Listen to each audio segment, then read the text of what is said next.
깜짝 놀랐어요. 순간적으로 저도 좀 쫄게 되고 갑자기 불빛이 반짝 탁 벌금 나왔습니다.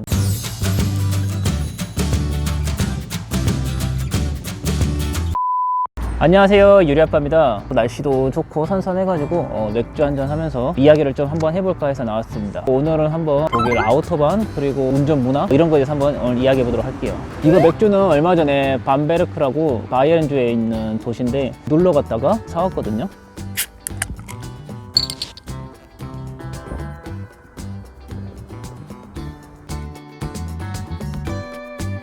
제가 생각할 때 아우토반 하면은 세 가지 특징 그렇게 생각하는데, 첫 번째는 무제한, 두 번째는 공짜, 그리고 세 번째는 문화. 저는 이렇게 생각을 해요. 많이들 알고 계시다시피 이제 아우토반은 이제 무제한이다 이렇게 알고 계시죠. 실제로 무제한이 맞습니다. 그런데 이제 정확히는 전부 다 이제 모든 고속도로가 무제한은 아니고 일부 구간은 무제한, 일부 구간은 속도 제한 이런 식으로 나눠져 있어요. 그런데 제가 이걸 느낄 때 지역에 따라서 굉장히 조금 다르다. 저는 이제 바덴뷰르텐베르크라는 독일 남쪽 지역에 살고 있는데, 대도시 반경 20km 정도? 이 정도 구간에서는 저는 단 한 번도 아우토반의 무제한을 보질 못했어요. 아무래도 이제 교통체증도 있을 것이고 좀 이렇게 도시 내로 좀 유입도 되기도 하고 그렇기 때문에 어느 정도의 속도 제한은 있는 것 같은데, 에나르베주라고 디셀돌프랑 켈른 이렇게 있는 그쪽 지역이 있어요. 굉장히 대부분이 무제한이긴 하더라고요. 그래서 이게 조금 도시마다도 좀 다르구나. 구간마다 이제 전광판에 나오는 경우도 있고 그냥 이렇게 옆에 표지판에 세워져 있는 경우도 있는데, 교통체증 있는 시간, 러시아워 타임 그럴 때는 전광판에 100km, 80km 이렇게 제한되기도 하고, 차가 없으면은 무제한으로 바뀌기도 하고 그렇습니다. 독일 고속도로는 공짜예요. 한국에서는 톨비라고 하죠. 톨게이트 지날 때마다 톨비를 하고 순환도로 간다든지 요금을 해야 되잖아요. 독일에서 알고는 있었지만 굉장히 편하더라고요. 톨게이트 거칠 필요도 없고 돈도 안 내고 하니까 정말 좋은 것 같아요. 다만 이제 독일어권 이제 주변 도시 중 오스트리아라든지 스위스 이런 경우에는 고속도로 통행 이용료를 내야 돼요. 이그넷이라고 하는데, 스위스 같은 경우는 1년 단위로 무조건 1년 단위 요금이 40프랑? 그러니까 우리나라 돈으로 한 5만 원 정도 되는데, 사실은 어떻게 보면 1년 동안 이용하는 건데 고속도로 비싼 것도 아니죠, 우리나라에 비하면은. 오스트리아 같은 경우는 7일권, 한 달권, 1년권 이런 식으로 있어요. 종류가 좀 더 세분화되어 있죠. 여기도 통행료는 있지만 어쨌든 간에 독일은 없으니까. 제가 볼 때 이 사실 독일 아우토반의 핵심은 제가 느낄 때는 그냥 단순히 무제한이 아니라 그냥 이 문화, 이것 때문에 잘 이루어지고 좋은 긍정적인 평가를 받고 있는 것 같아요.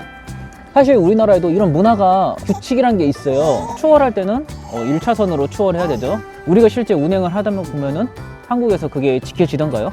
안 지켜지죠. 내가 1차선으로 달리고 있어도 2차선에 있는 사람이 1차선으로 와서 앞에를 가로막는다든지, 뒤에서 빨리 차가 간다라면 앞에 차가 비켜줘서 뒤에 차가 갈 수 있게 해줘야 되는데, 우리나라는 그렇지 않다라는 거예요. 그럼 어떤 일이 발생해요? 아마 뒤에서 레이저 쏘고 그러다 보니까 싸움이 나는 거고, 그러니까 보복 운전이 일어나고 그러는 거예요. 기초적인 거 하나가 지켜지지 않으니까 독일처럼 이런 게 있을 수도 없는 거죠. 실제 독일에서 무제한이라고 한들 이런 문화가 지켜지지 않는다면은 무제한으로 달릴 수 있을까요? 그렇지 않다라는 거예요. 제가 생각할 때는 이 문화, 사람들의 이 정신, 제가 생각할 때는 우리나라 사람들은 절대 바뀌지 않을 것 같아요. 어쨌든 간에 이 독일은 그런 게 굉장히 잘 지켜지고 있다. 그렇기 때문에 무제한이라는 것도 있고 잘 달릴 수 있다. 저는 그렇게 생각이 돼요. 독일 아우토반의 좋은 점, 독일 운전 문화 이런 거를 제가 말씀드렸는데, 물론 한국과는 좀 다른, 외국인들에게는 낯설거나 힘들 수 있는 그런 단점들도 분명히 존재합니다. 그 중에 첫 번째가 과속 카메라예요. 과속 카메라. 이거 말하려니까 이제 저는 속설인데, 내비에서 과속 카메라를 알려주는 거는 금지되어 있어요. 불법이에요. 물론 이제 알려주는 어플도 있어요. 그건 이제 과속 카메라 어디인지 알려줘요. 사실 독일 인터넷이 그렇게 잘 좋지 않다 보니까 다니다 보면은 터지는 데 있고 안 터지는 데 있고, 끊겼다가 연결됐다가 개인적으로 잘 쓰진 않아요. 그냥 차에 있는 내비로 사용하는데, 과속 카메라가 어딘지 물어다 보니까 정말 이게 조심을 하게 돼요. 사실 차 산지 이틀 만에 외출 좀 나갔다가 과속 카메라에 걸렸습니다.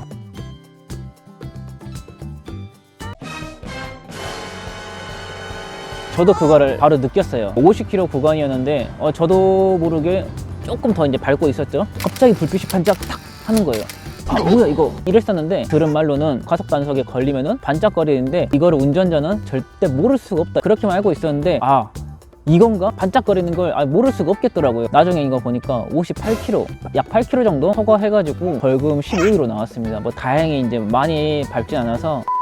위에 달린 게 아니라 옆에 달려있거든요. 양옆에 이렇게 달려있는데 국방색이라고 해야 되나? 그런 올리브색? 뭐 그런 식으로 되어 있어요. 일반적으로는 그래요. 나무들이 있는데 그 사이에 갑자기 딱 나타난다. 아, 그럼 이게 진짜 보호색처럼 뭐 정말 헷갈리게 되어 있어요. 심지어 제가 디셀도르프 갔을 때는 다른 차들이 그냥 천천히 가길래 좀 조심해야겠다. 이게 좀 불안하다 해서 저 천천히 갔는데 깜짝 놀랐어요. 이게 그냥 일반 국방색이 아니라 그 옆에 주변이랑 막 알록달록하게 이런 식으로 해놨더라고요. 좀 황당하기도 하고 좀 그랬는데 어쨌든 간에 항상 좀 주의를 해야 되고, 개인적으로는 단점 같아요. 솔직히 한국에 있다 여기 와서 운전하다 보니까 그런 부분들은 스트레스도 있고 좀 신경도 쓰이고 그렇습니다.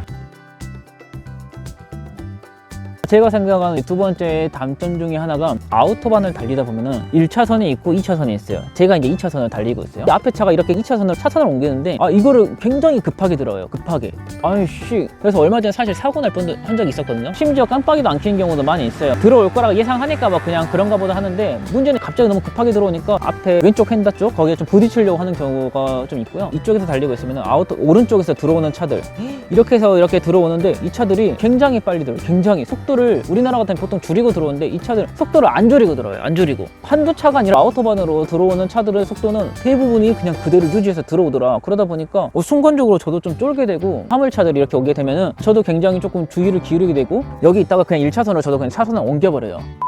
그리고 또 하나 이제 조금 단점이라고 생각하는 것 중 하나는 이제 주차예요. 물론 이건 아우토반에 해당되는 건 아니지만, 각 도시의 시내 중심부 가면은 주차할 수 있는 공간들이 있어요. 사실 주차 공간을 찾는 거는 뭐 그렇게 어렵진 않은데, 주차 공간이 뭐 여러 개가 있어요. 회사도 다 달라요. 그러다 보니까 어느 곳은 좀 싸기도 하고 어떤 곳은 좀 심하게 비싸기도 하고, 제가 최근에 갔던 곳 중에 가장 비싼 데가 쾰른이었어요. 쾰른 이제 워낙 관광 도시를 유명하고 하니까 저는 좀 싼 데 들어간다고 했는데 20분에 0.8유로, 그러니까 1시간에 2.4유로, 3-4천원 하는 돈이죠. 그런데 그 옆 근처에 같은 경우는 30분에 3유로? 진짜 깜짝 놀랐어요. 30분에 3유로예요. 30분에 3유로. 1시간 6유로라는 거예요.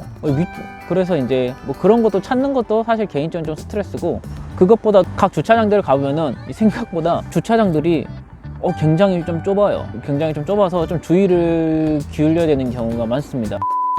사실 간혹가다 우리나라랑 이제 다른 문화들이 있어서 조금 당황스러울 때도 분명히 있는데요. 예를 들면은 당연히 직진 차선이 우선이라고 생각했는데, 작은 교차로 같은 경우는 우회전에서 좌회전으로 들어오는 뭐 이런 차선이 먼저 우선인 경우도 있고, 우회전은 신호를 받고 가야 되고 좌회전은 비보호로 가고, 우리나라랑은 좀 반대죠. 이런 부분도 사실 미리 조금 숙지하지 않으면 어려움이 있을 수 있는 부분이더라고요. 그리고 뭐 원형 교차로, 독일에는 이제 유독 좀 원형 교차로가 많다고 느끼는데, 중간에 빠질 경우에는 깜빡이를 켜줘서 먼저 좀 나간다는 사인을 먼저 주는 게 예의고, 그런 것들이 좀 있습니다. 그래도 뭐니 해도 뭐 제 개인적으로 가장 힘든 거는 한 50km, 40km 이런 속도로 가고 있는데, 뒤에서 이렇게 탁 달라붙어 가지고 이렇게 오는 경우, 저는 이게 좀 굉장히 사실 신경 쓰이는데, 독일에서 운전하면서 가장 좀 중요한 부분은 뻔뻔함인 것 같아요. 이게 좀 뻔뻔하고, 남들이 그냥 어떻게 하든 간에 그냥 나는 이렇게 간다, 나는 지켜서 간다, 이런 게 있어야지 편하게 운전하는 것 같아요. 실제로 독일 사람들도 뭐 그렇게 남들 신경 안 쓰고 자기 운전하는 대로 그냥 하고 다니는 것 같아요. 아우토반 뭐 이렇게 이야기했다가 뭐 여러 가지 뭐 좀 이야기가 됐는데, 종합적으로 제가 생각할 때는 뭐 운전하기도 편하고 문화도 분명히 좋고 뭐 장점도 분명히 있다. 하지만 그에 반해서 여기에도 분명히 운전을 못같이 하는 조금 이상한 사람들 분명히 있습니다. 뭐 혹시나 여행하시는 분들이 보신다라면은 참고하시면 좋을 것 같고, 혹시 독일에 거주하시면서 영상을 보고 계신 분들 중에 뭐 제가 뭐 좀 잘못 알고 있거나 뭐 그런 부분들이 있으면은 말씀해 주시면은 저도 참고하고 좋을 것 같습니다.